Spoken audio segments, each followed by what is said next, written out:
নমস্কার বন্ধুরা, গল্প আড্ডায় চুরির আসরে আপনাদের স্বাগত।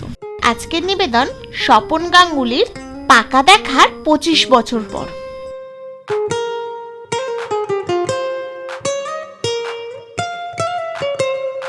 যেমন বাড়ির ছিঁড়ি, এখান দিয়ে জল পড়ছে, ওখান দিয়ে কাক ঢুকে পড়ছে।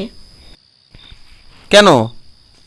পাকা দেখার সময় নিজেই তো বাড়ি দেখে গেছিলে। কি কথা, লোকেশনটা দেখে আসতে হবে না? কি করে বুঝবো পাকা দেখার 25 বছর পরই বাড়ির পলেস্তারা সব খসে পড়বে? আমি তো তোমার সুন্দর মুখটা দেখেই মজেছিলুম। আমিই বা কী করে বুঝবো 25 বছরের মধ্যেই তোমার দাঁতগুলো সব খসে খসে পড়বে? কেন? তোমার মা তো আমাকে আদর করার আছিলাই, চুলটা টেনে টেনে দেখছিলেন অরিজিনাল কিনা, দাঁতটাও টেনে টেনে দেখতে পারতেন। পারতেন, টানেননি শুধু ভয়ে।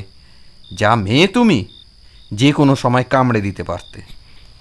এই মেয়ের পাল্লায় পড়েছিলে বলে তোমাদের গোষ্ঠী উদ্ধার হয়ে গেল। কি ছিলে গাইয়া কোথাকার! বিয়ের আগে কাউকে জড়িয়ে ধরনি, কাউকে চুমু খাওনি, আবার বুক ফুলিয়ে বলেছিলে, একবার মাত্র জড়িয়ে ধরেছিলে সাধক বামাখ্যাপার মূর্তিকে। পাগল কোথাকার! তোমাদের তো 3টে জেনারেশন পাগল, যত সব পাগলের বংশ। বংশ তুলে কথা বলবে না। তুমি কি কংসরাজের বংশধর? ছিলে তো ক্যাবলাকান্ত। যেদিন পাকা দেখা দেখতে এলুম, ক্যাবলা দি গ্রেট। কি ভয়, আমাদের বিয়েটা হবে না। না, শেষ পর্যন্ত এই ক্যাবলাটাকেই তো পছন্দ হলো। কেন? যে মারুতি চেয়েছিল তাকে বিয়ে করলে না কেন? ভেবেছিলাম একটা ক্যাবলা স্বামী আমার দরকার, যাকে সারা জীবন নাকের দড়ি দিয়ে ঘোরাতে পারবো। এখন কি দেখছো? বুনো ওল। ছিলাম ছাগল, হলাম ওল, শুধু তোমার জন্য। তবু ভালো, স্বীকার করেছো। কেন ঝগড়া করছো নন্দিতা? তোমার জন্য আমি জীবনের প্ল্যান পাল্টে ফেলেছি, এমনকি বাড়ির প্ল্যানও। একদম বাজে কথা বলবে না শুভ। আমার জন্য বাড়ির কি প্ল্যান পাল্টেছো? কেন? ড্রয়িং রুমটা বড় করে দিইনি?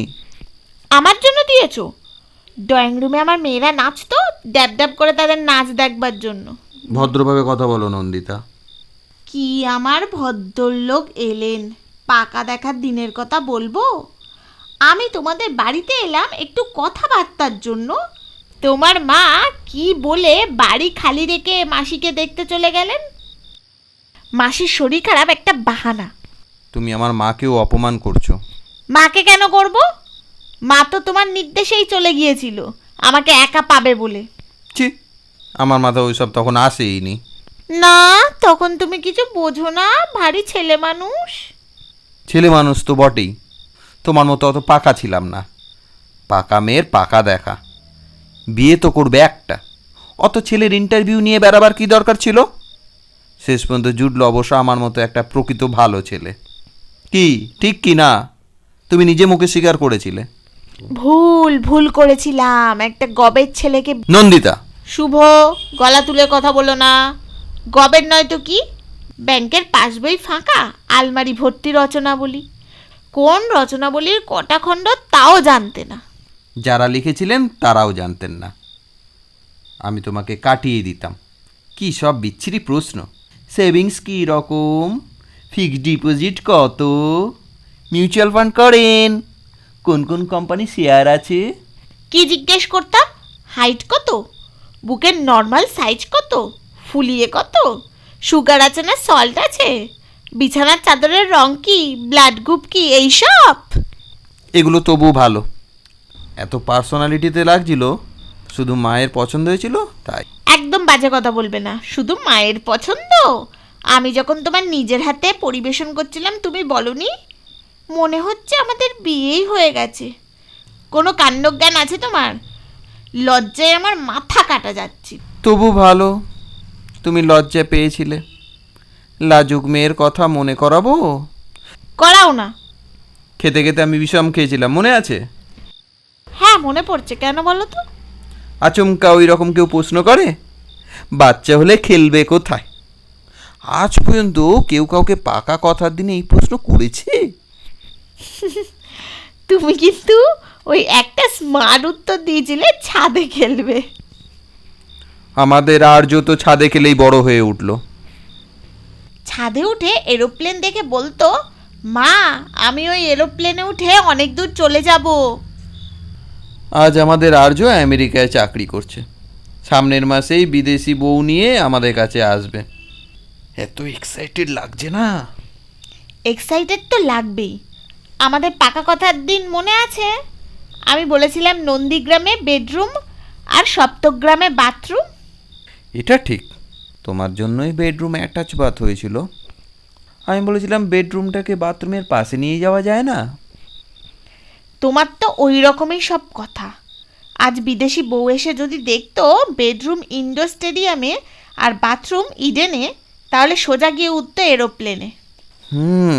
সত্যি তুমি দূরদর্শিনী। ওই জন্যই তো প্রথম দিনেই বলেছিলাম ভুঁড়িটা কমাতে হবে, তা না প্রতিদিন বেড়েই চললো। কি অসভ্য ছিলে! প্রথম দিনেই বলে কিনা পাঞ্জাবিটা একটু তুলুন না।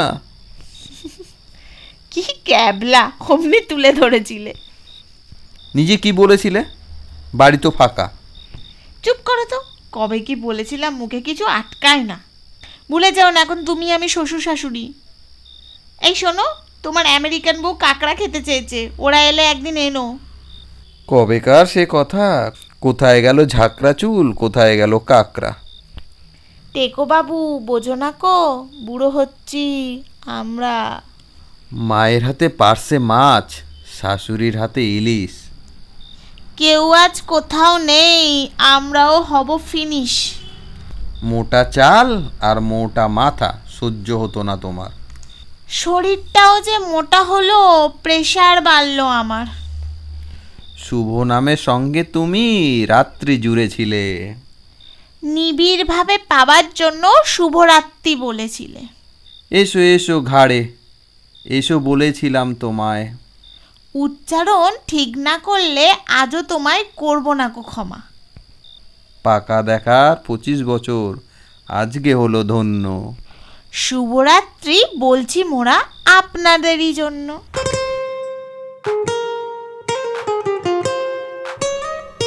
এতক্ষণ শুনছিলেন স্বপন গাঙ্গুলির পাকা দেখার 25 বছর।